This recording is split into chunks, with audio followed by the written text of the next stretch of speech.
Alright, so that's it for today's video.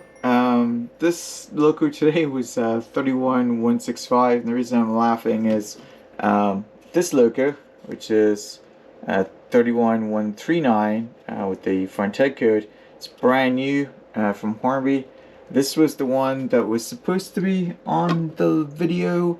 It worked fine, running it in for about 45 minutes, and then I let it run for another 20 minutes or so, so it ran for about an hour and 5 minutes, and as I was getting the GoPro ready, it started making some weird noises. It was like, sound like it was losing power, like the motor was giving out, and sure enough, it couldn't make it around a one loop layout anymore by itself, let alone with 7 of these Bachmann Suburban coaches.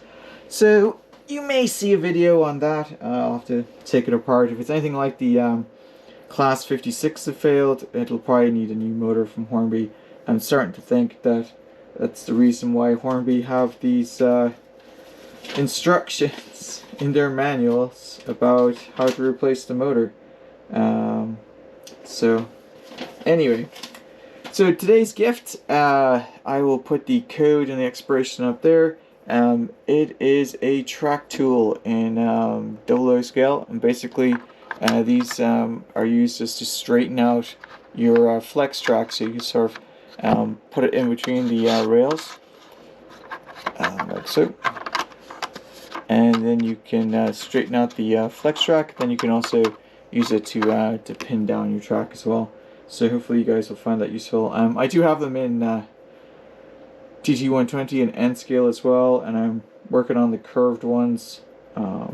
So hopefully you'll find them useful. I printed these out at it was like 45% infill and flat, obviously.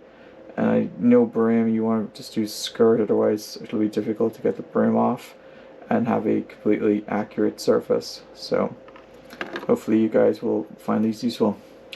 Alright, so that's it again for today's video. Hope you guys enjoyed it, and until next time.